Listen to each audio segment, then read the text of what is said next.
Hello, everyone, and welcome to another edition of the Untethered MMA podcast. I have a piece of peanut stuck in the back of my throat, and I almost coughed it up here. The number to call in, if you want to call into the show and talk to us, 410-988-6525. I'm joined right now by Derek Suploticki, Matt Roth.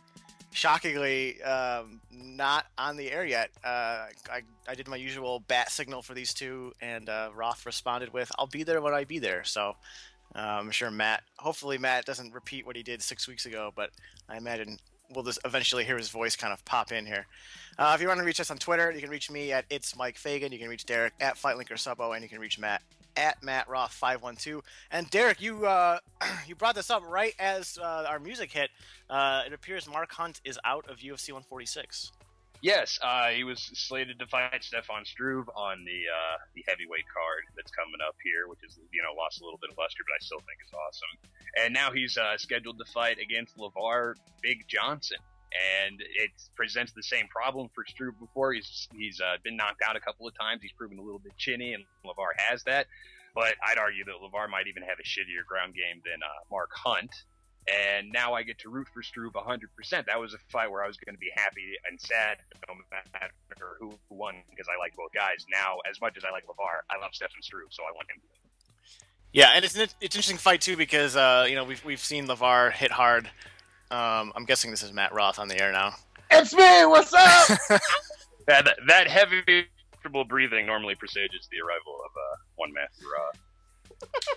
The women in his life, they just hear that and they're just like, "Oh God, he's behind me, isn't he?" Oh man, it's the rape voice. I didn't say that. Are you in front flip somersault into the pool mode or what? I mean, I've been drinking since 12 mode. This is where Matt comes on the show late and then starts talking shit about Frank Mir. I'm not talking shit about Frank Mir. That guy's awesome. Matt, we were just talking about the fact that it just came in that Mark Hunt is out of UFC 146. What? Yeah, we got a rally for Mark Hunt now. What happened? And there's some sort of injury, I think. No, shut up. What's up? He's out. LeVar Johnson's fighting Stefan Struve now. No, he's not. Yes, he is. Where's the news? I don't believe you. What are you saying? Just fire up that Twitter, baby. Man, I'm not firing up shit. What's going on? You tell me. I just told you. I told you everything I know.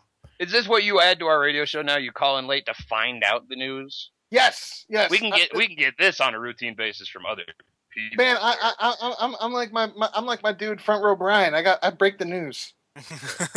Up on his Twitter feed and get us the latest updates from the fucking crazy. Matt, I'll go through Twitter. Here's what Twitter's saying. Ariel Hawani breaking: Mark Hunt out of UFC 146. Guess who Stefan Struve will now be facing? MMA fighting: Mark Hunt out of UFC 146. LeVar Johnson now meets Stefan Struve. Loretta Hunt retweeting Fight Sports CSN, AKA's LeVar Johnson will replace Mark Hunt and fight Stefan Struve. UFC tweeting UFC 146 heavyweight bout change again. Mark Hunt injured. Stefan Struve gets new opponent. Would you like me to keep going? Yeah, so you can keep going. That'd be great. UFC Xbox Live retweeted the UFC's tweet. I'm joking. Stop it! God damn it! Moron. We have to go through the history though and see who tweeted it first, because they are the true journalists and they are the Highlanders. And from what we know is that Front Row Brian is the true journalist. So that maybe that he tweeted about this like 2 weeks ago. He's the Sam Kinison of MMA, man. The Sam Kinison, which means he got hit by a car and got good, like at some point. Yeah, so I actually drank beers with Front Row Brian at UFC on Fox. How was that? That was ridiculous. Weren't you also accompanied by Bloodstain Lane? Oh God, what a fucking brain trust that is! Those three sits. God Almighty! Oh man, it was awesome. Like the Potsdam Conference in the 21st century. Derek, this is a breaking tweet from 5 minutes ago. Front Row Brian tweeting: LeVar Johnson finishes Struve. Be kind of like Lieben in 2010. We had 2 finishes within 15 or 16 days. LeVar can do it too. Struve chinny. He's talking about your dog. He's talking about your dog. I like. That wasn't Derek delaying his response. That was Derek Skyping out. No. There was definitely a pause there as I processed the fact you were quoting Front Row Brian to me, and then letting dead air exist in the hopes that I would somehow respond to something that he had to say. I respond to him all the time until he blocks me. I'm disappointed in you. I want to start some beef. I want you guys to go beefing on Twitter. Unless he probably blocked your ass too, didn't he? Yeah, like what the fuck do you think? What he did is, like I told you guys a couple of weeks ago, I fucking called him out and I said anybody who refers to himself as the Sam Kinison of anything is a What if they refer to themselves? And then he blocked me. What if they refer to themselves as professional Hellraiser and the last bastion of truth? Hashtag MMA. Hashtag Ron Paul 2012. Hashtag Store America. It's still douchebag-tastic, but it used to be you're comparing yourself to Sam Kinison, you fucking asshole. And he said, no, well. And then he stopped doing that and blocked me instead of being like, good point. Thanks for pointing out my douchebaggery. What do you think of this? Why don't you put your fat ginger face as your fucking profile pic instead of Bruce Willis in Die Hard? Because you have a lot in common. He is ginger, by the way. Yeah, didn't you tweet that or something? Didn't you find that YouTube? Someone found a YouTube of that like ginger kid. That was me. All angry. Yeah, that was me. That was the final warning. What is the story on that kid? That kid's hilarious. I don't know, man. Check out, that's his YouTube page. He uploaded it. It wasn't like, he took it down and is ashamed of it or anything. He's leaving it up. So go do some goddamn journalistic research. He's got multiple videos and multiple videos that like have millions of hits. I can't believe that any of them are as good as the original. I don't know, man. I watched a couple, and they're all like. He looks like he's 12, but he has like the presence of a 35-year-old man.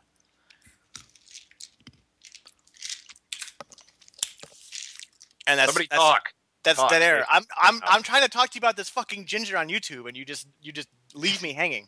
I'm so sorry that this conversation isn't gripping me. We're going to start talking about fights and fighters and stuff and things and news. And then Roth came on. We're still waiting on our special guest. Our special guest will not be Dave Meltzer, as we talked about last week. Dave appears to be at the Strikeforce press conference, which I had even less knowledge of than the Strikeforce show on Saturday.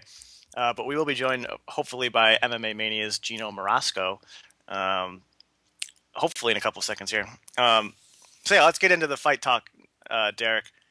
UFC on Fuel 3 on Tuesday. I was really pumped for some reason during the prelims. I don't know if anyone was following my Twitter. I was really slobbing knobs on John Anik and Kenny Florian. I don't know if I was just really excited about their commentary or what. I was really hyped up for that first couple hours. And then the main card started, and I kind of started waning my interest. But then the main event happened, and I mean, that was a fantastic, fantastic fight and a fantastic performance from Chan Sung Jung. It absolutely was. I don't understand why everybody was so down on him going into that fight. I think a lot of it had to do with kind of the fall off that we saw from Hominick in the Eddie Ogden fight, which a lot of people expected him to win walking away. Since Jung murked him in that, they expected a good performance out of Hominick, and when they didn't get it, it made that performance less impressive. I think that Green Zombie's the real deal. I picked him to win the fight, not because I think Poirier is bad, but because he's super young and he just doesn't really have the resume to justify picking him against the guy that beat Mark Hominick. And despite the loss to George Roop is not a terrible fighter. He's huge at that weight class, and since then, Jung has evolved. He's really changed up his style, and he's just gotten better and better. He's really well rounded, and I'm excited to see him get murked by Jose Aldo. Yeah. I'm looking at this fucking Wikipedia page. We talked about this last week, and it seems like someone edited it again, and now it's even worse than it was. This is awful. This is terrible. All right. What's going on, guys? So, do I need to carry the show like usual? Matt, shut the fuck up. We're talking UFC. You're talking UFC on Fuel, baby. Yeah, and so what are you guys talking about that I need to carry the show? Talking about Chan Sung Jung and how he had a pretty amazingly awesome performance. Here, real quick for you and Roth, is that fight of the year so far? I can't say fight of the year, but I'd say that it's probably fight of the night. It's definitely in contention. I'm like drawing a blank for some reason. Whenever I think of fight of the year, I keep thinking back to Shogun and Henderson, but that was last year. I feel like there's other fights. I feel like when you add in the context of the title fight and the back and forth, I thought Diaz Condit is probably still better in my eyes. But I also give a lot of weight to importance.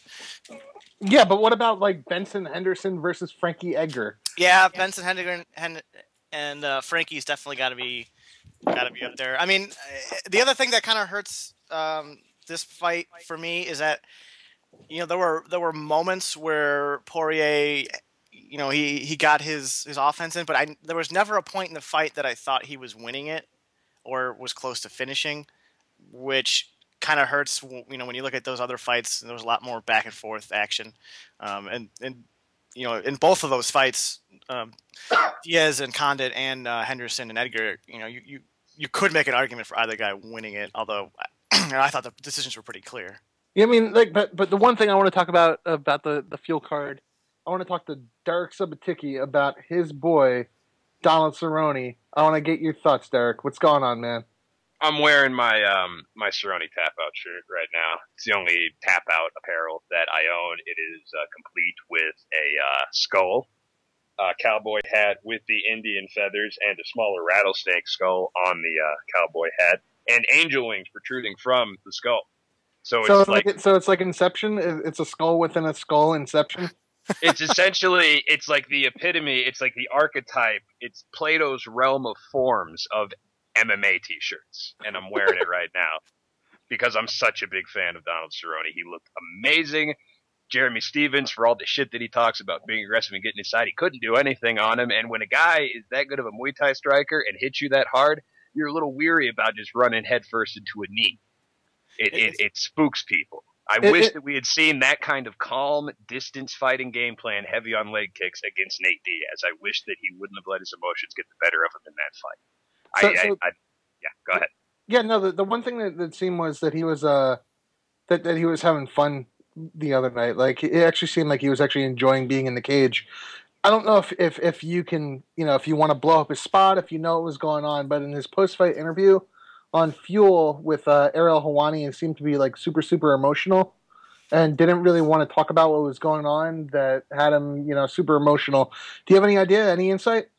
Well, that is something that we won't be talking about here, but I will expand a little bit on why he was having fun out there. He was just happy to be there because a couple of months ago, he didn't know if he was going to be. This was an interview he did before the fight, I think, with MMA Fighting. And he went to the hospital in Denver when he was a teenager.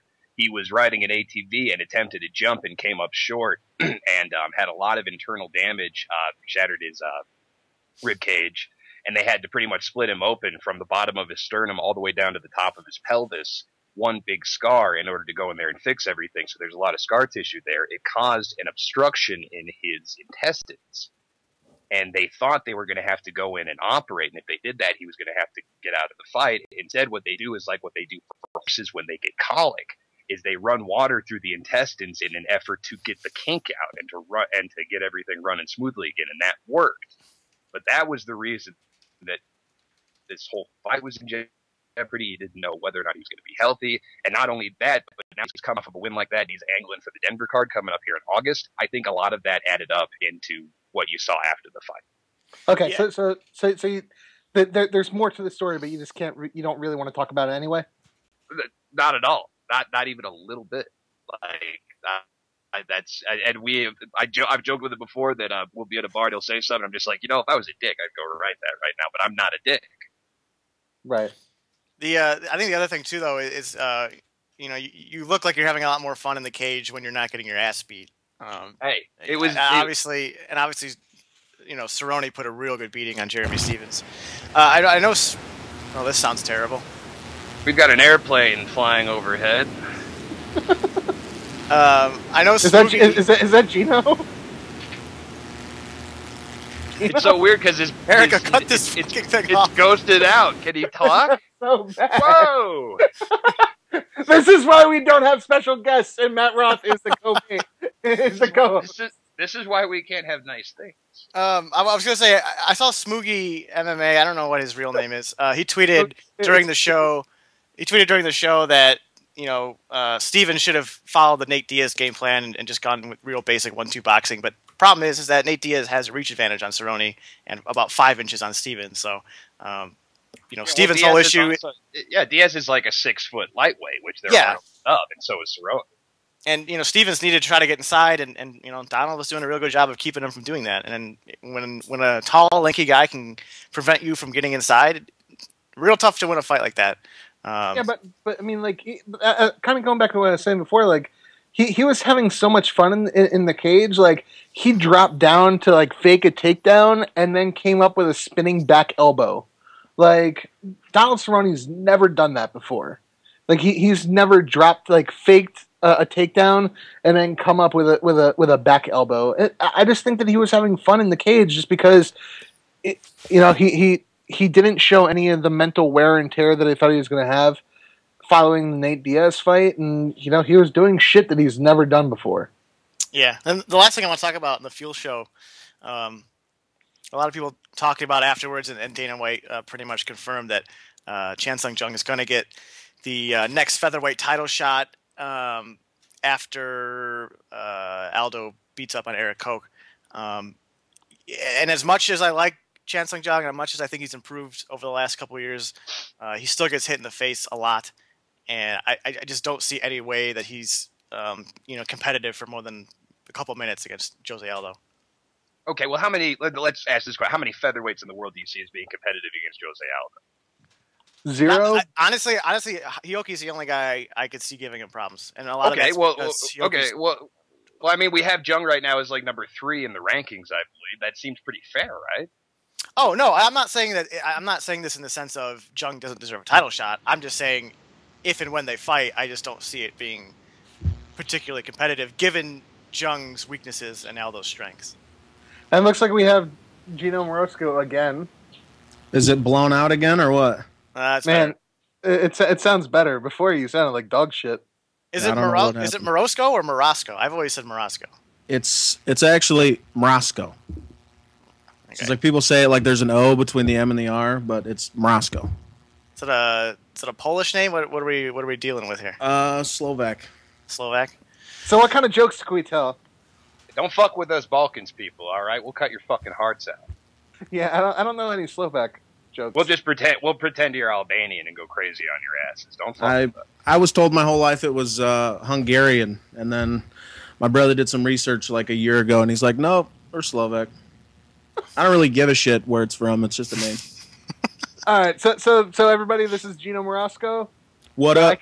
And he is the editor of MMA Mania and the guy in charge of Cage Side Seats at SB Nation. Managing editor at both sites, I guess. I'm not in charge at Mania, but that's what I was doing. I had to finish up a post because fucking Mark Hunt got hurt. So, fucking Mark Hunt, man. Fucking Mark Hunt. And this podcast is continuing its tradition of only having on guests that have currently or have worked at Sports Blogs Nation. So, yes, 2 sites at SB Nation. So, Matt, you brought Geno on. Give him some material, baby. Yeah, Geno. I mean, here's what we're talking about today. What are we talking about today, Ralph? What are we talking about today? We're talking hot dogs. Hot dogs? Hot dogs, man. Let's talk hot dogs. That's right up your alley, sir. Hell yeah, and I know it's up your alley too. No, I don't eat hot dogs. Everybody eats hot dogs, you liar. No, no, not at home. See, not like out of the package. Matt Roth, here's my deal, Matt. I'm a pescatarian. I don't eat meat, but I do eat meat. I do eat hot dogs. I do eat hot dogs at ball games, and the reason why is that last year I won a pair of tickets to a White Sox game, and they had like this fancy buffet thing. And so my buddy and I went, and they had this spread of food, and they had hot dogs there. And I'm like, man, I really want one of them. And my buddy says, I won't tell anyone if you don't want me to. And I'm like, all right, I'm going to have some hot dogs. So I ate a bunch of hot dogs. And, of course, he immediately told everyone we knew. And so now when we go to games, the White Sox do this patio party thing where you get 2 hours of free drinking and food. And I just load up on the hot dogs. I eat 6 to 8 of them and kind of get my fill until the next time I go to the ball game. So Geno, you're also from Chicago. Are you a White Sox or a Cubs fan? I don't give a shit about baseball. Just Bears football, all right? Basically, yeah. Football and pro wrestling and MMA. Not the Blackhawks? You're not a Blackhawks hockey fan? I mean, I guess I'll support the hometown teams. When they're good. I mean, I'll wear a Bulls jersey when they win the championship. championship, sure. I mean, I don't wear them like that, but I'll support them and shit. I don't try to be like I'll walk outside. I don't try to be a bandwagon hopper, shit like that. Like I'm not gonna go. Like I'll talk about it on Twitter. Like when the Blackhawks were in the playoffs or whatever, I talked about it. But that's not. I don't really care if they win or lose. So there's no Geno time. No Geno time for the Blackhawks. Only the Bears. All right, we were just talking about the UFC on Fuel. What did you think of that card? It was terrible. Really? Why? No, it wasn't. I guess it wasn't terrible. Just I don't get Fuel, so it's a fucking pain in the ass having to cover it and do it through a stream. Who's your carrier? Who do you get your shit from? Mine's local Mediacom. And they don't have Fuel. They do have Fuel, but it's like a 10. It's in a sports package where you got to pay like $10 more. I'm on Comcast in the city. We don't get Fuel out here. Yeah, I also have to stream that shit. Fuel. Like I've got it. I think it's Comcast out here. They call it Xfinity in Colorado Springs, but I get Fuel, like basic package. Yeah, Comcast has. They offer it in different markets, but Chicago is not one of those markets. It's like part of a bigger tier sports package that I'm not paying extra for just to get Fuel. Matt Roth is trying to tell me to run my fucking show, and then he used a very mean expletive that would not be appropriate to say on air. No, but I can say it on air. I called you a faggot. I believe the correct term is pescatarian, as he explained earlier. I believe the correct term is a vegan. No, but Fagan, you're a vegan? No, I already said I'm a pescatarian. There's a huge difference.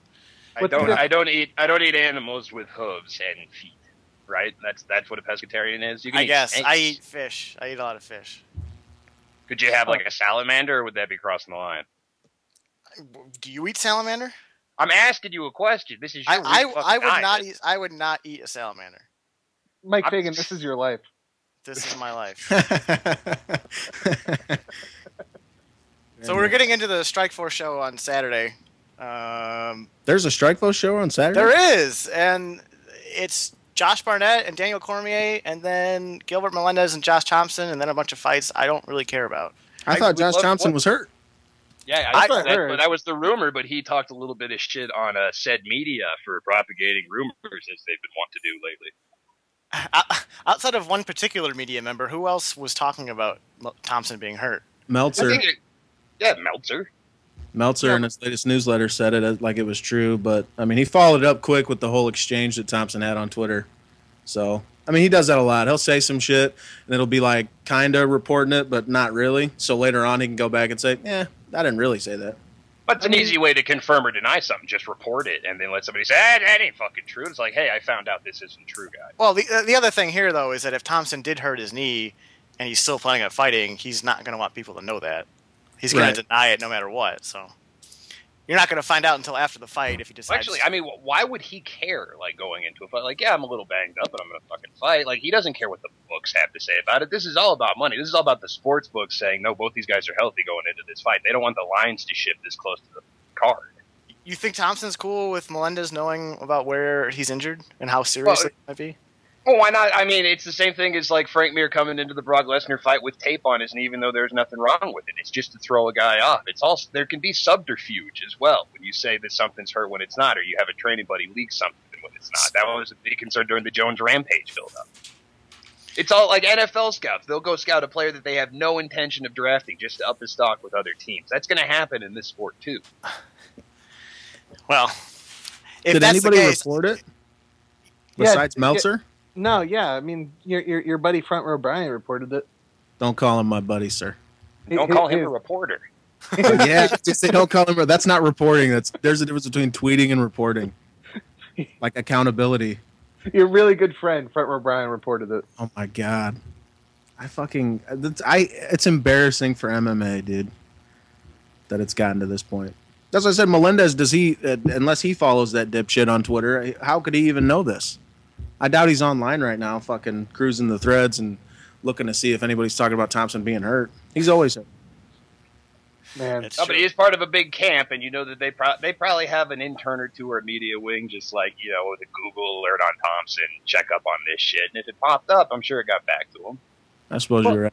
Well, I mean, I can tell you from the Cesar Gracie camp, when I wrote my piece about Nick completely blowing off his super fight, I actually got hate letters from like the guy who teaches the children's class at Caesar Gracie's camp. He called me like a let me actually pull it up. He called me a fat fuck faggot. So he's really good at alliteration. Like I will give him props for that. But I want to say maybe hold on, Matt. I'm surprised you know what alliteration is. Man, I'm pretty good at my in my English terms. I don't really know what it means, but I'm good at knowing what the word says. I don't know what it means, but I know what the word says. No, but seriously, he called me a fat fuck faggot, and it's like, really, guy? Like that's what you're gonna be saying to me as a representative of the camp. This is the official... Did he preface his email with that? Like, I teach at Caesar Gracie, and you, sir, are a fat fuck faggot. No, actually, he said it on Facebook, and he goes, this is what it says. No wonder why you hate on the Gracie fighter team so much. You're spelled as you are the number one, ugly, fat-ass, bald piece of shit, and deep down inside, you envy. You as in the letter U. Envy Caesar Gracie team. Damn, I'd hate to be as ugly as you and fat. Never get laid. Just sitting behind a computer eating fast food, thinking of dumb shit to say. You're a fat fuck faggot. Oh, he closed the email with the yeah. I mean, he really let off with it. He really capped that performance off at the end there. That's a hell of a promo, man. But this is what I'm saying. Like, can I say that that's an official statement from the Caesar Gracie? I want to see like a top 12 slideshow of the hate mail that you received. I told you that I think I've actually joked about it with my boss, but I'm actually going to be putting it together at the end of the year based on like how much traffic each slideshow gets. It's going to be a top 10 best top 10 slideshows of the year. So it's going to be 100 slides. It's basically just going to be copy and paste of all 100 slides. And I think it's going to be really well received. It'll probably. I mean, it'll be the end of the year, man. You'll get a few thousand hits on that. Well, and Matt, you were talking about Inception earlier. That's a slideshow within a slideshow. And it's so genius. It's so genius. If you go even further, you could do the best of the best of the best slideshows of the year, and then you get 1,000 different slides in one post. Hey guys, do you remember when we used to make fun of Bleacher Report all the time before everybody started working there? Yep. I mean, don't we still kind of make fun of Bleacher Report? Isn't that what we're doing now? But not as much. Every day we used to be we'd link to Bleacher Report's Twitter and be like, "Look at these fucking idiots!" And now we're just like we joke about it, but now you guys have to, now you have to like tread lightly because I work there. Man, I'm gonna be honest though, it's funny. It's still funny. Who's your boss, Roth? Is it Snowden? No, Snowden's not my boss. I report to a guy named Brian. Oswald? Yes. Front row. Front row, Brian Oswald. Wait, how do you guys know Brian Oswald? Oswald's no good. fucking idea who you're talking about. He's gotten in touch with me about just. Yeah, I've talked to Oswald a few times. He's a good guy. I think he used to work at Mania, actually. He did work at Mania. He brought on a lot of people. Once again, showing the depth of my connection to the MMA writing. He brought on a lot of people to MMA Mania pre-Geno Mrosko.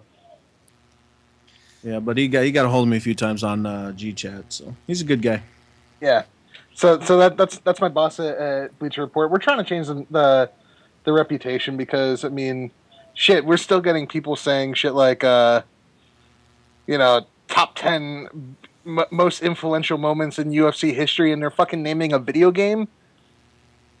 Like I think that. Well, I mean, maybe not. They're saying that they're saying that UFC. They're saying that UFC Undisputed 1 is one of the most important things in UFC history. Really? Probably top 20, not top Fuck 10. out of here. Fuck out of here. It sold millions of copies. It was their first video game in 7 years. What? So did Hotel California. Hotel California sold millions of copies, and that record sucks. It's still probably one of the top 10. Yeah. Top 10 influential albums in music history, probably because so many fucking people listen to it. Well, you're an idiot. So full of shit. You're so full of shit. Dude, how many bands list the Eagles as an influence? Come on. None. Yeah, what are you talking about? You're nuts.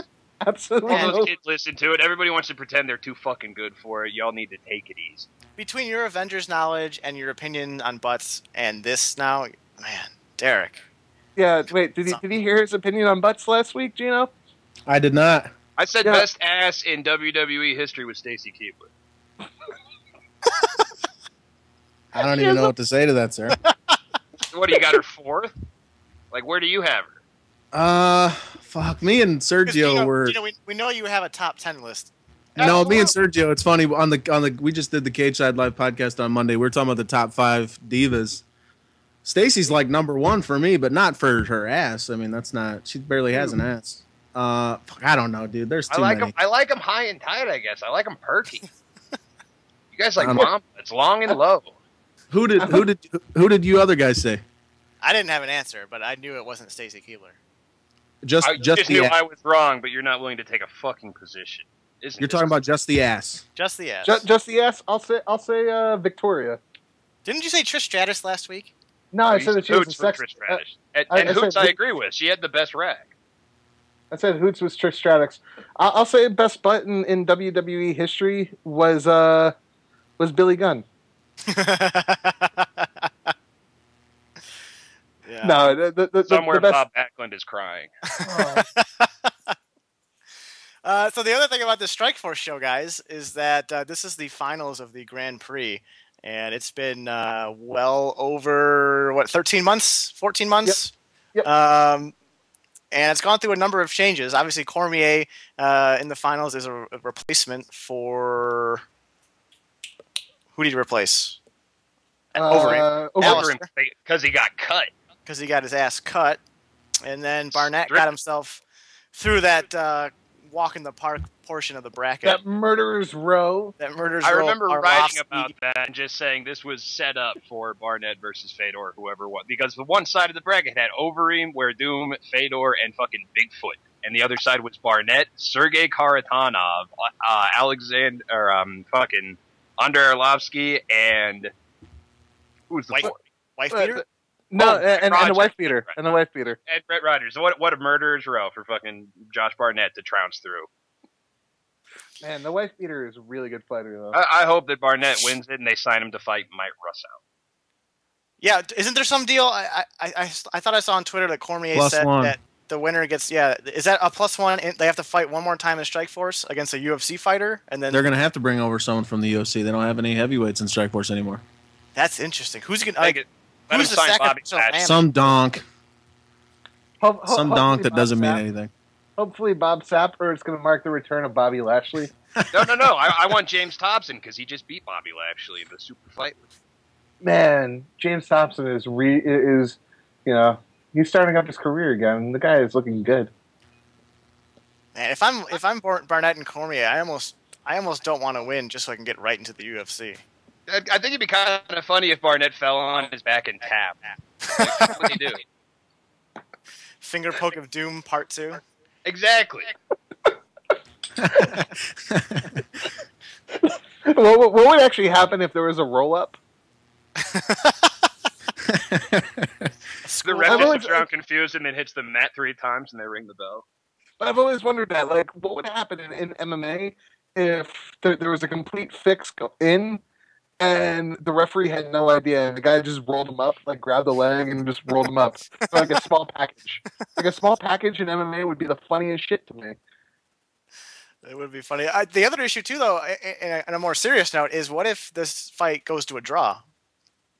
Man, we have to do it again. You have to run it twice? Does that count as a +1? You have to run the entire tournament again. The funny thing about the tournament is that I remember when it was announced, I was super excited about it. And even looking back, looking at the 8 guys, it's still a fun tournament. And obviously the biggest issue was that, if this turns out like Showtime's other tournament idea with the Super 6, it's going to end up as a train wreck, and that's exactly what happened to it. Well, that was designed to be a round robin, though, the Super 6. It was that it wasn't, fight one and you're done. It wasn't single elimination. So they had some justification to do rematches and subs and things of that nature. This was doomed from the beginning. Remember when Coker first announced this? He said it was going to be done by the end of last year. Done. Yeah, he did say that. I wonder too, though. I honestly wonder if this tournament would have been completed within a year had they not sold to Zuffa.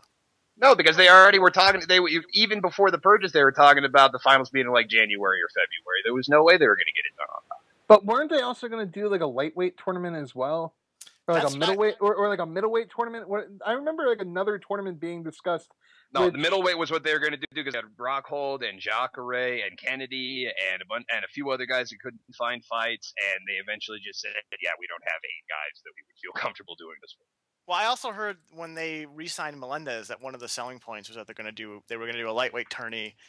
That would pretty much be a spotlight for Gilbert. Melendez never should have signed that contract, and I kind of want to get your and Geno's opinion on this.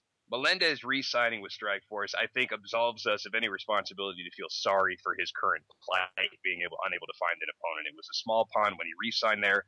There was no mention of the purchase when he did it. He didn't know that was going to be an option for him moving up like other Strikeforce guys under contract were. So I don't feel sorry for him being screwed. Do you? Didn't he sign the deal after the buyout? Yeah, he signed it before. No, he signed it after the buyout. No, after UFC bought Strikeforce. It was in February of last year. He signed that contract before the purchase. I don't know if he knew about it, but it was before it was announced. Because they had been working on that since, December of the year prior? Yeah, it was reported in February this year by MMA Fighting. I tweeted about it yesterday. He signed it before the purchase. He re-signed with Strikeforce as a free agent when he could have gone to the UFC. So it was February. It was February 7th, which was almost a full 2 months before the Zuffa purchase was announced. I don't feel bad for him. The thing that always kind of makes me it was always questionable to me is that a guy like Eddie Alvarez is pretty much made it clear that he wants to make as much money as possible, and that's the reason why he went to Bellator, where he got more money. But a guy like Gilbert seems to, honestly want to be the number one guy, and for him to re-sign with Strikeforce, even then, given Strikeforce's roster, I didn't understand it then, and obviously, in retrospect, given the purchase and how it's worked out with Showtime, it looks even worse now. It depends on what the UFC wanted to give him. Like if it was a better deal that he was going to get from Strikeforce, other than I can't fault him for getting more money. But then the argument doesn't hold up that he wanted to fight the best guys in the world, because obviously that's not happening, not even a little bit. He's just a bunch of rematches now. Yeah, I don't fault him either for getting that money. I mean, that's ultimately what it comes down to is guys have a limited window and they need to make enough money to set themselves up for the rest of their life. I don't have a problem with that, but you can't turn around and then say, I want to be the number one guy. I want to fight BJ Penn. I want to fight Frankie Edgar. That's the issue I have. I agree with Derek in that sense. I mean, what ended up happening? I mean, it's happened a lot with Strikeforce as well. I mean, didn't King Mo re-sign a deal with them right before getting dropped? But where like the Lorenz Larkin fight was like the first one on like a new deal. Wasn't that the case where it's happened? Deal, yeah. Yeah, King Mo re-signed January 7th of this year. Like you really look at it. A lot of these guys are sticking with Strikeforce, or were sticking with Strikeforce because they were offered a lot of money, which didn't really make sense because they weren't really worth what what the contract said that they were, and that's not a knock against them. It's just that they're not 6-figure fighters. Well, in Strikeforce they look like sharks. In the UFC, not so much. I mean, I think that Gil Melendez does well in the UFC. I think that Tim Kennedy and Jacare do well in the UFC. Same thing with like Luke Rockhold. But like you're telling me that fucking Robbie Lawler, really? Robbie Lawler is still a named fighter in Strikeforce? Really? Who does Melendez fight in the UFC? Let's say he comes over, because I mean Nate Diaz is sitting around and waiting, but they would never do that fight. Who does he fight? First fight. Assuming he just runs through Thompson this weekend and sure, and they're like, fuck it, we'll bring him over anyway. Who does he fight? Don Cerrone. Yeah, Cerrone or Pettis. Doesn't that show kind of where he is on the totem pole if it's Cerrone? Yeah, but I mean, I would give him a title shot if it was. I feel like kind of like the precedent there is a number one contenders fight first. Like with Shields was the champion at middleweight, and he came over and reassessed himself at welterweight. He didn't walk into the GSP fight; he had to beat Kamen first. I think that's kind of how they do it. Well, yeah, that was a really iffy decision. He looked like shit in that fight, and they did the same thing with Diaz. When Diaz came over, they said every single fight. when Diaz came over, they gave him the instant title shot, but then they said no because you didn't show up for a press conference. But that still fit into what I think is going to be their model, which is you have a belt, but that's not a ticket to a title shot. That's a ticket to a fight that earns you one. The same thing happening over him too. So I think him against the winner of Guida Maynard would be fun because Guida Melendez was an awesome fucking fight, and I think Maynard beats Melendez. Really? I mean, it's an interesting fight. I was having this conversation with someone yesterday. You know, we always talk about how deep the lightweight division is, especially in the UFC. I mean, you look at the rankings, you got a guy like Evan Dunham who's ranked number 16th right now, which, I mean, it's just insane compared to other weight classes. But you think about the fact, you know, if the UFC adds Gilbert Melendez and Eddie Alvarez, that right there adds so much more depth at the top of the division. And then you still got a couple of guys like, you know, Michael Chandler and Aoki outside of the UFC that it's just insane to me how deep this division is that it has so much talent outside of the UFC still. Well, let me ask you this real quick about your being upset with Dunham being ranked 16th. Do you remember? No, I'm not upset about it. I'm just saying it's crazy that like a guy that good is, you know. You're saying he's too low. I'm not saying he's too low. I'm saying he's fine. It's just crazy that a guy that talented is. I mean, that's just how deep the division is. Well, that's it's kind of an anomaly because, he's young, he's getting better, and he also got murked by Melvin Gillard, who's shown a lot of holes in his game that Dunham couldn't exploit. So what the fuck? Melvin Gillard also number 15 in the rankings. So he's right above him, and if Dunham had won that fight, he'd probably be more like 12 or 11, which I think is appropriate for him. He lost to Sean Shirk, goddammit. No, he did not. Sean Shirk won that fight. You are a moron. He did lose to Sean Shirk, by the way. He won 2 rounds. The Sex Panther guillotine escape fucking showed its stripes. Speaking of Sean Shirk, what is he? I'd like to see Melendez versus Shirk. Speaking of the fucking rankings, that'd be a good fight too. Can somebody tell me who the fuck Jadamamba Narangatonai fucking is? Can somebody tell me how to say his name? Because I'm saying it Jadamamba. Jatamba. Jadamba. I think it's Jadamba Narantagalog. Okay, who the fuck is he? He fights for Legend Fighting Championship, obviously. I don't know what your problem is. Who is he? I've never heard of him. Have you ever seen him fight? Ever? I have a ballot and I voted for him, and no. You voted for him? Are you fucking kidding me? He's in the top. Well, actually, no. They only count my top 10 now, so no, I do not have him on a ballot. Yeah, that's because you're not. That's because you're not giving your top 25.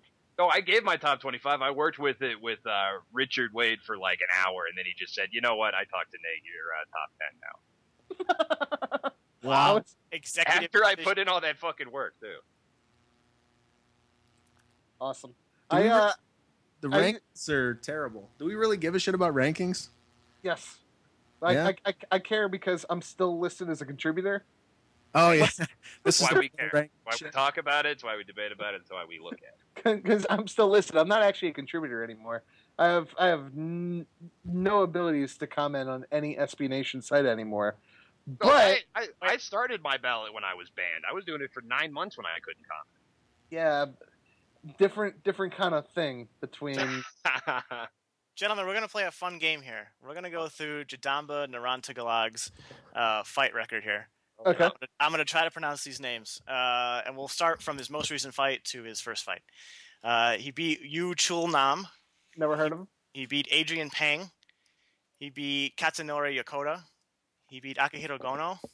Yep. He beat Atkan Batar Naguri. He beat Lorenzorig Batmunk.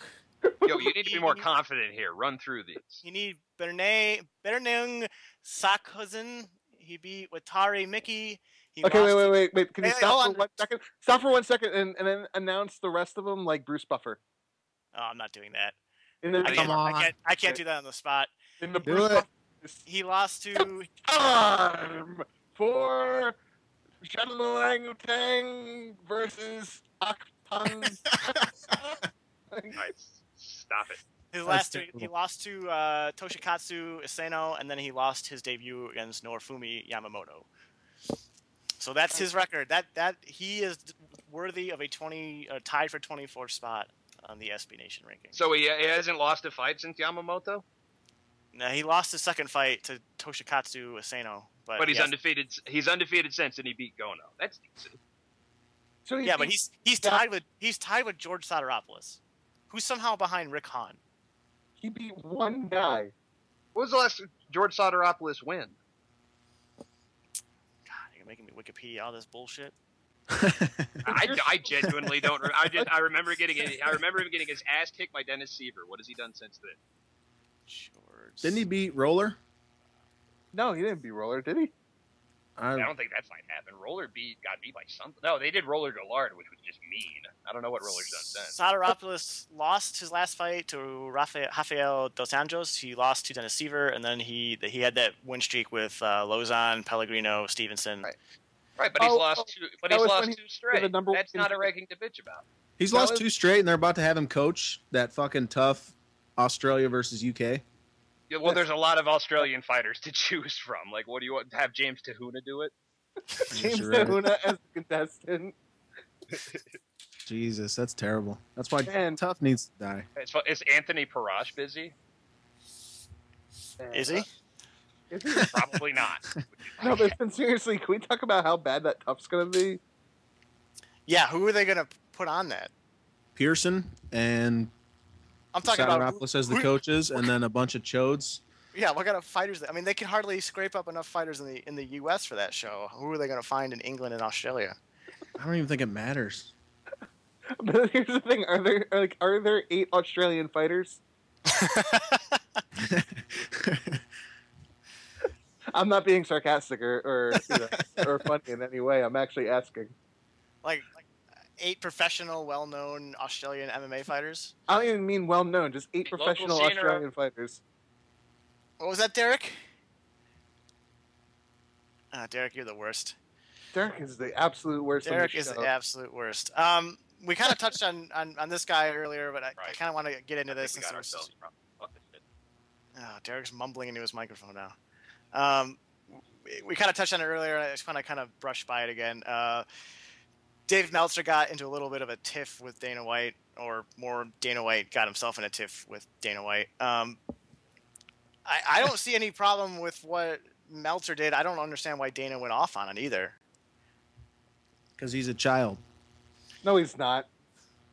Come on, man. You didn't watch that and feel like, God. Didn't you shake your head the whole time, kind of chuckling to yourself? This is the guy that, you know.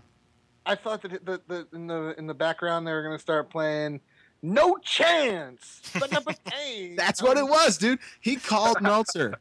He called Meltzer before and told him, he's like, just so you're not blindsided, I'm going to release this video, cut a big promo on you, talk a bunch of shit about how you got fired from Yahoo, even though I don't have any fucking backstory on it. Okay, well, children don't do that. Children don't let you know, like, hey, man, just so you know, like, fucking, we're going to do a little kayfabe right now. That's calculate. Children don't calculate.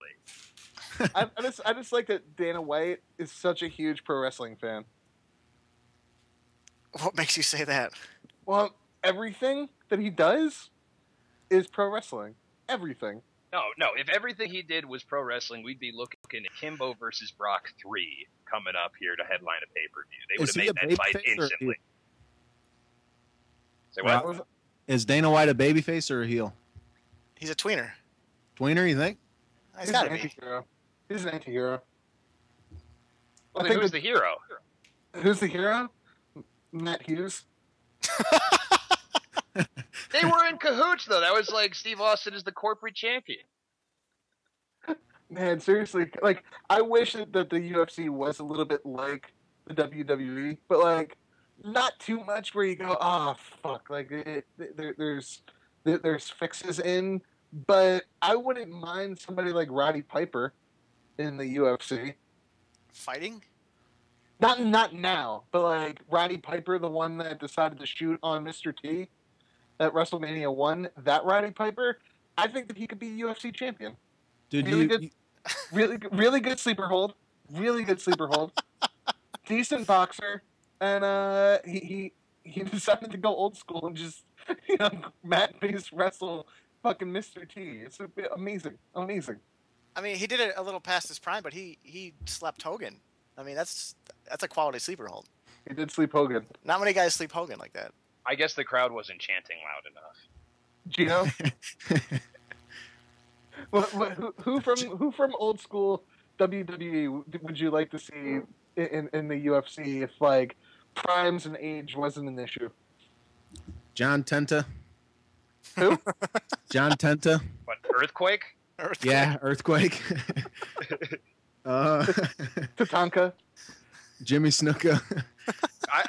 And here's the funny thing. I'd say Ludwig van Borga, but he was actually Randy Couture's first UFC fight. Barbarian. Tony Howell. The Tongan death grip would kill everyone in the UFC, dude. I kind of want to get the new with the Tongan spike. I feel like old school Undertaker, 6'10.5", walking across the top rope. The man had some balance. JBL, he was always reportedly a big backstage bully. Maybe he could fight. Bradshaw, absolutely. No, he wasn't. Bradshaw wasn't a bully. He just used to make dudes shower him. Those are all the stories, dude. All the stories I've read is that he was a backstage bully. How about pick on the little dudes fucking like Mysterio. Psycho Sid Vicious? He had bad legs. Before that leg break? Yeah, before the awful leg break, or before fucking he stabbed Arn Anderson with a pair of scissors. That's the best story ever. It really is. It's an awesome story. I think he beat up Scott Steiner at one point, too. Dude, how have you not read Mankind's first book? What, Have a Nice Day? Yeah, dude, it's in that book. Dude, I read it like 14 years ago. Oh, you got to pick it up and thumb it sometimes, man. Like, you'll forget some of the stories that are in there, and they're all just fucking gold. And one of them is when Sid Vicious stabbed Arn Anderson with a pair of scissors. Like, they had a fight, and he left and got a pair of scissors and broke back into the room and stabbed him. Psycho Sid's the best. Now, I want to know what you guys think about Jim Cornette made comments, this was years ago, actually, not even today, that the UFC is the next evolution of pro wrestling as soon as somebody works a match. As soon as two guys get together and go, we can make a lot of money. If you beat me, I'll talk a lot of shit, you talk a lot of shit, we'll make it interesting. On the return match, we'll make a shitload of money. That will be pro wrestling. And as soon as that happens, it's the death of the sport, because the whole integrity of the sport is based on the fact that A, it's regulated as a sport, and B, you can bet on it in casinos. And if it's worked, if there's any possibility of it not being a straight competition in which both guys have incentive to win and it's not pre-scripted, that kind of eliminates a lot of my interest in it. I don't know. But we've already seen that. We've already seen that happen in MMA. You know, hasn't there been like the backstage handshake agreements of let's just stand and bang? Yes. But I mean, the company hasn't been involved in that, and a lot of those times, I mean, Marcus Davis and Chris Lytle said that, and I think one of them ended up shooting for a takedown. Like, it just happens. And there's also a difference between a handshake agreement like that and, actually fixing the result of the fight. I mean, but my thing is too, the sport may be new enough where it would put a pretty big dent in it, but we've already seen match fixing or point shaving in other sports. I mean, even in the NBA a few years ago with right, but nobody Donaghy. can fathom a landscape without NBA or NFL and whatever the ref fixing. You brought up the Donaghy incident. Even with all that, they act like it can be policed either internally or externally. They can't fathom a world without it. They can fathom a world without MMA, and they'll be happy to do it if they get the opportunity and the excuse. Unless there was a widespread like a big epidemic of it, if it was just like it was found out that two guys did it on a one-off thing, I think that would, it wouldn't be a good thing. But I think it'd be something. You don't think that's ever happened? I think the UFC. It's definitely happened in MMA. I don't think it's happened. I don't think it's happened under Zuffa ownership, and I think it's happening under Zuffa ownership. How about Chael Sonnen and Anderson Silva 1? You think that was a work? Dude, I don't doubt that Tito Ken was a work. Yeah, Tito Ken sounds like a work to me. The entire thing, yeah. I mean, Geno. What was the first thing Shamrock said to him after they got done? Hey, we made a ton of money together. We made a lot of money together, didn't we? And went to shake his hand and shit. But yeah, and what happened to getting I don't think anybody threw the fight. I don't think anybody threw the fight. It was like, I'm going to kick your ass. Like, okay, let's still do it. But it's not. I'm going to try. Shamrock acted like a fucking 6-year-old. Because he made more money than he ever had. How do you think Shamrock would have acted if he would have won? Well, I think you guys are being way too cynical here. I mean, you have to consider the lawsuits that would happen against Zuffa and the casinos by the bettors that thought they were betting on a straight sporting competition. The casinos would be very hesitant to even host a fight again, let alone support it. It would be bad news all around.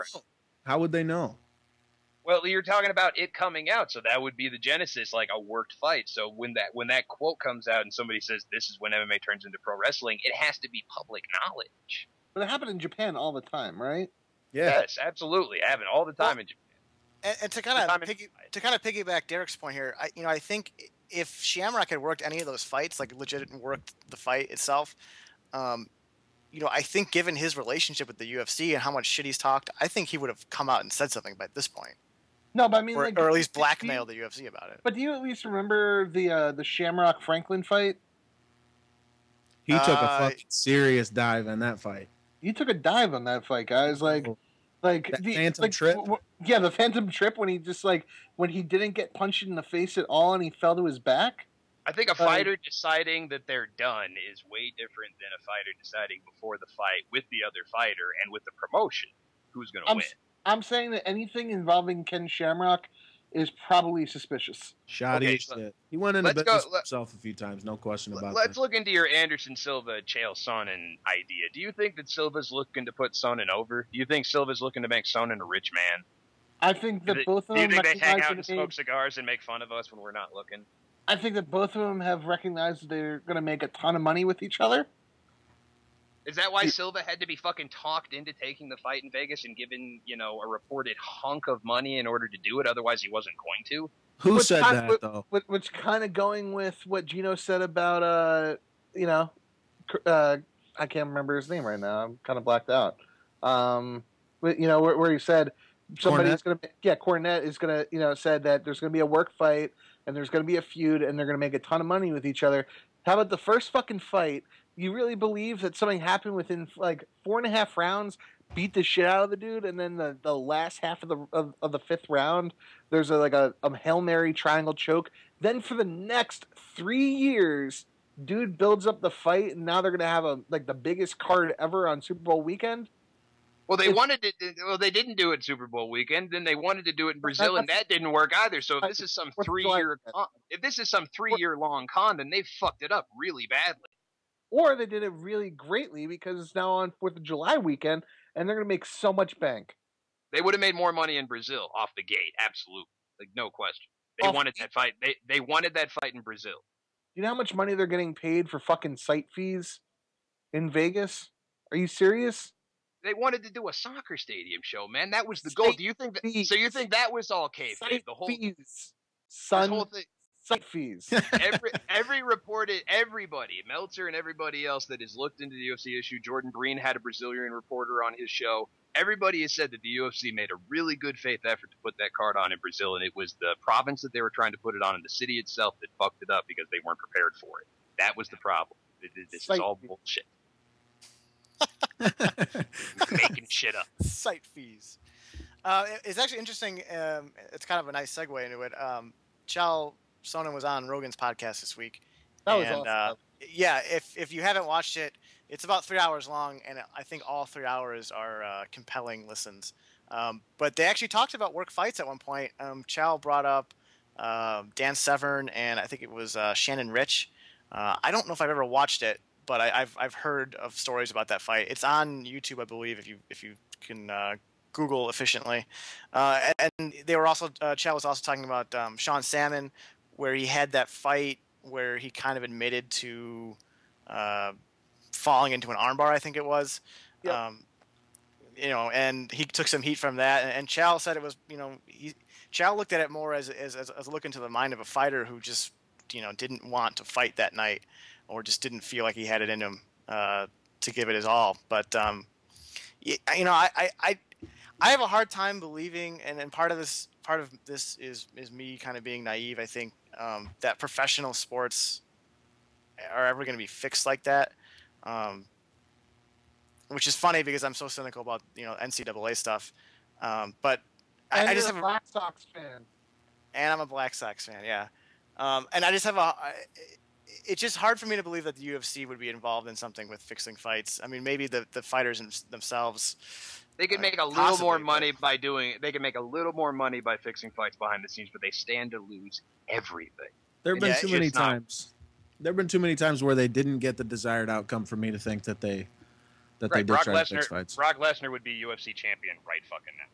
Lesnar quit in his last 2 fights because he knew he had WWE to go to, so he was like, I don't want to be here. I'm tired of getting hit by fucking horse bastards like Overeem.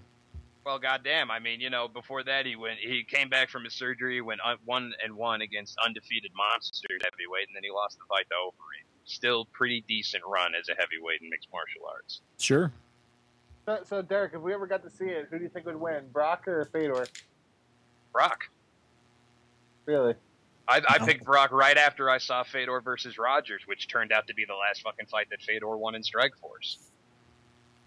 Fedor would toss Brock Lesnar.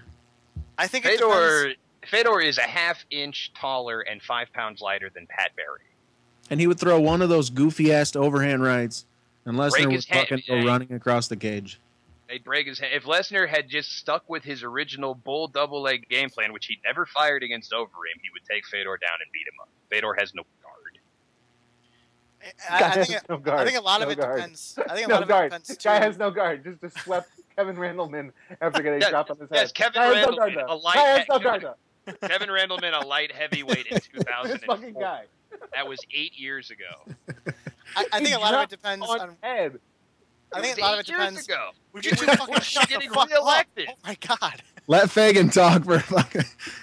What does it depend on? I think a lot of it depends on when you're getting these guys. If you get Fedor, about the time that he entered Strikeforce, versus Lesnar right after UFC 100, I think it's a lot more interesting about than if you get Lesnar at the end of his run or Fedor at the end of his run or Lesnar at the beginning of his run when he lost to Frank Mir. What about right now? Right now is really tough. It's so tough because I think Fedor is lost enough of the athletic edge that he had on guys.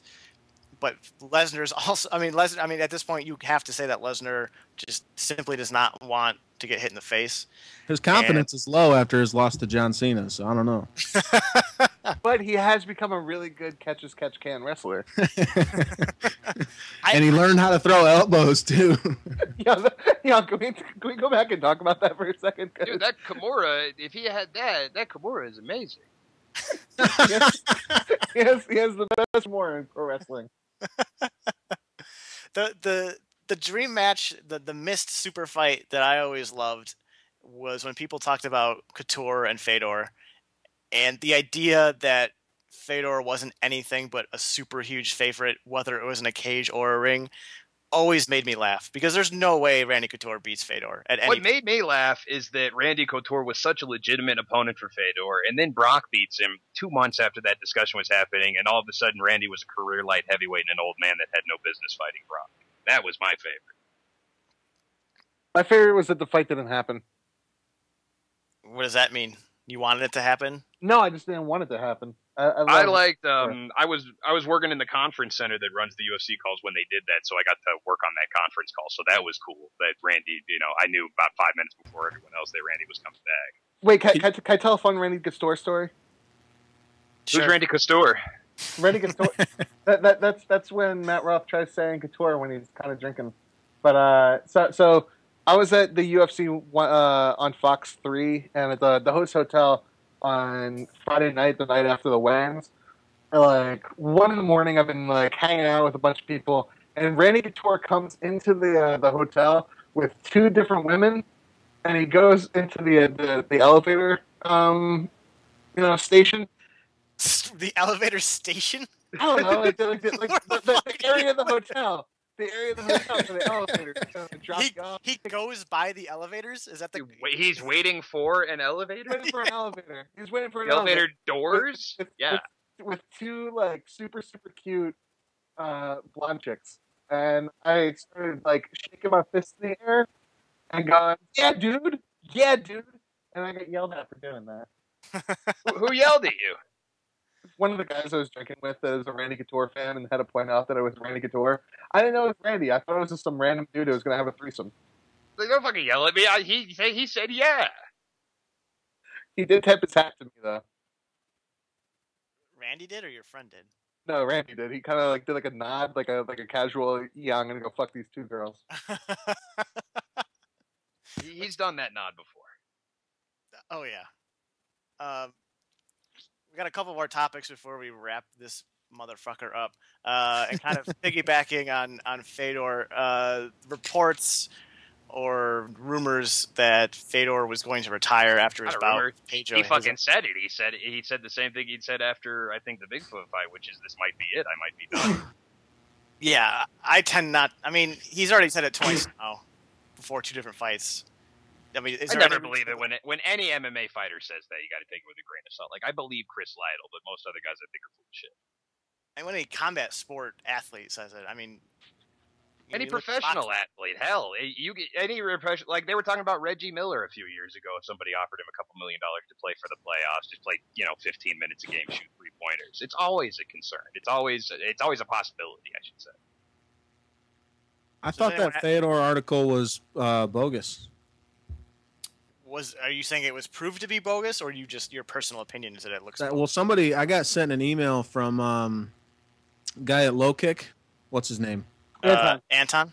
Yeah, saying that it was bullshit. Well, yeah, I read the story and it said that Fedor said it in a press conference in Russia, and I'm wondering why is there a press conference in Russia for Fedor? Anything? It's M1, dude. Who the hell knows? wait. Speaking of M1, can we talk about how everybody thought that Vinny Mogolez's belt was going to go for $100K? No one believed that. Come on. I think it legitimately hit 4 digits, though. Like, I hope that Dana makes a bid on it, signs it. Bloody Elbow did. Bloody Elbow made a post about how it went up to $98,000. I think that's bullshit, but I think he'll get some money for it, and I hope he does, and I hope that he gets out of there soon, because fuck Evgeny Kogan. Yeah.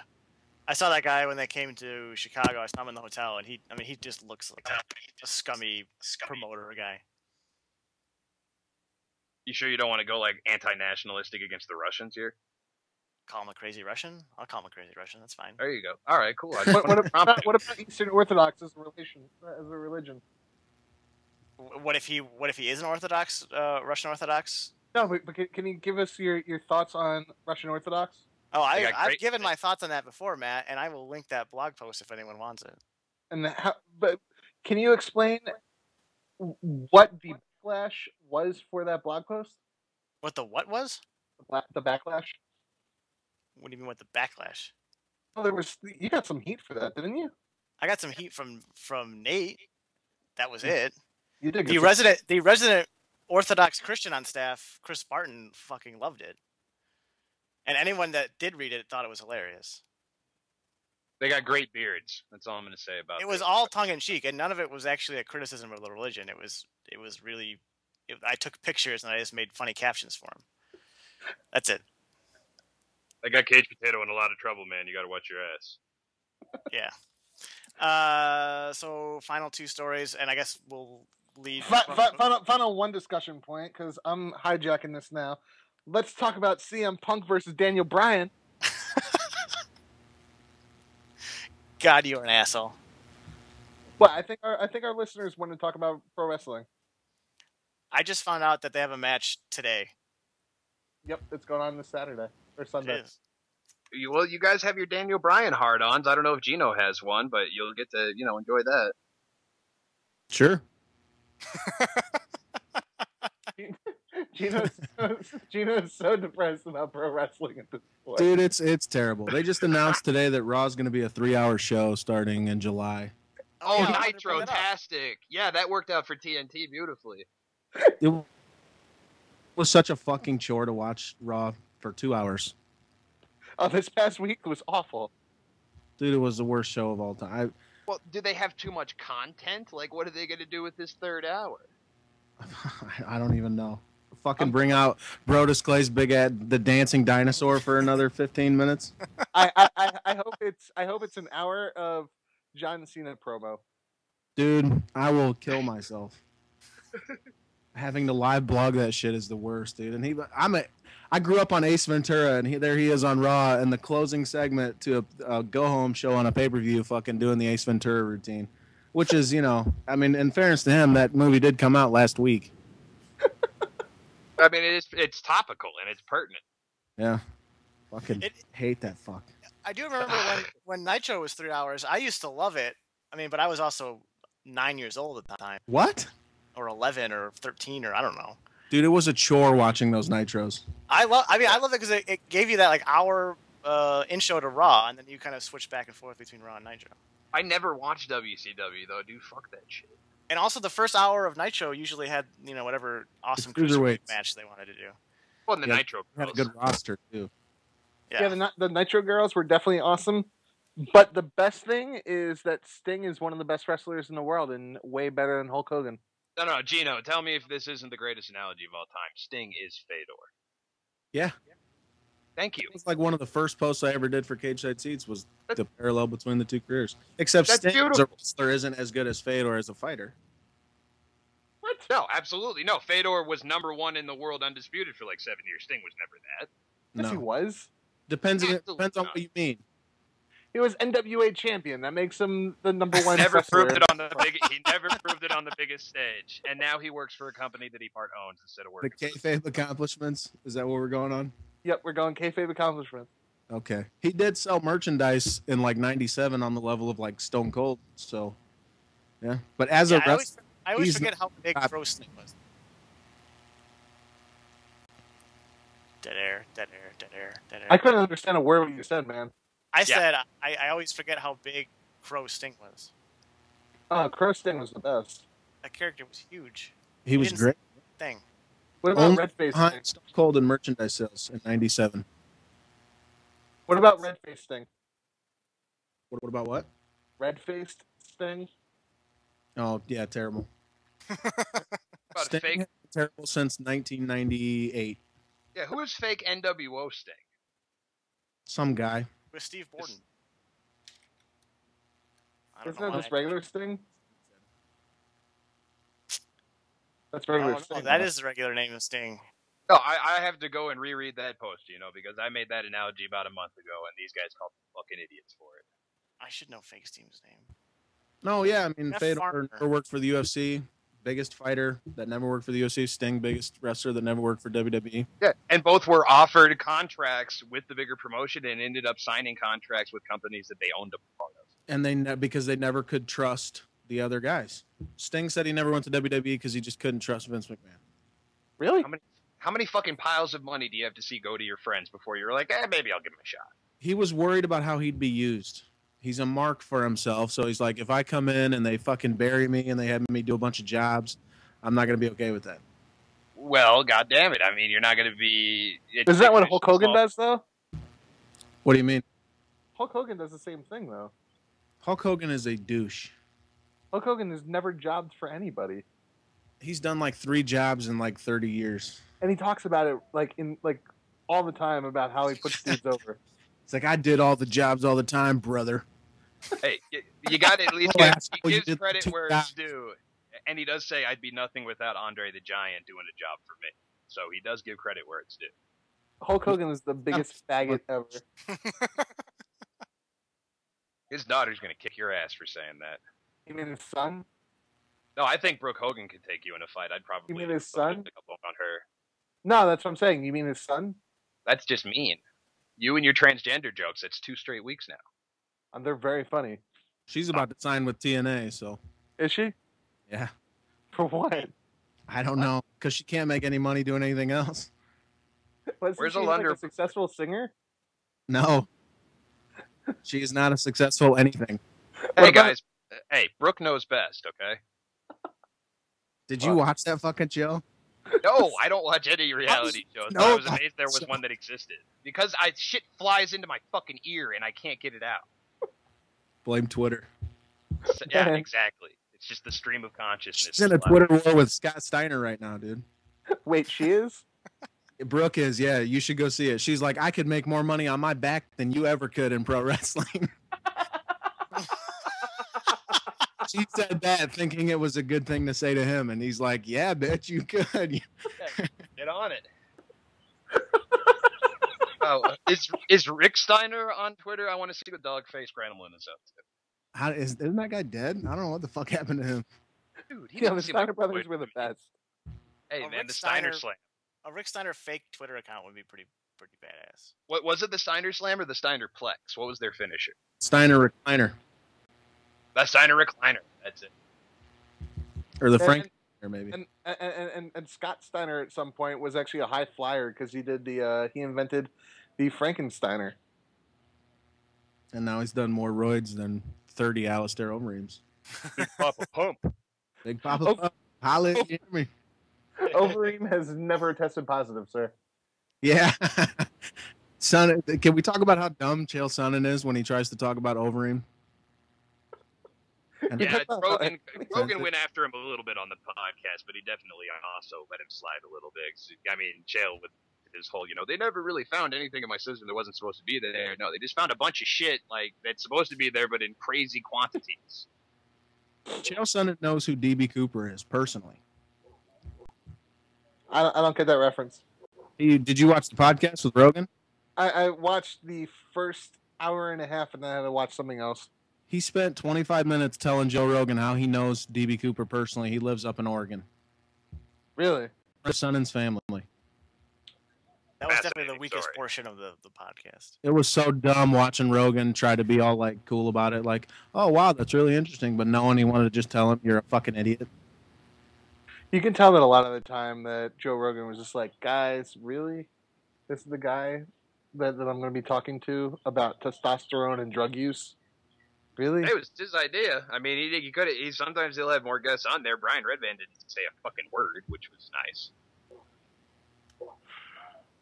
Yeah, he's the worst. I don't really like that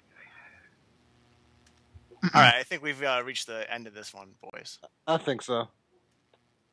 Geno, thanks for coming on. Thanks for being our Dave Meltzer this week. Thanks, y'all. Matt, do you have any last words? Yeah. What's that? It's bullshit that they shot down fucking Head Kick Legend. That site was the best. I ran it amazingly, and those guys didn't deserve it. Derek? I wrote for 3 SB Nation sites. 2 of them are dead. And Stay Black and Die. Erica, hit the music.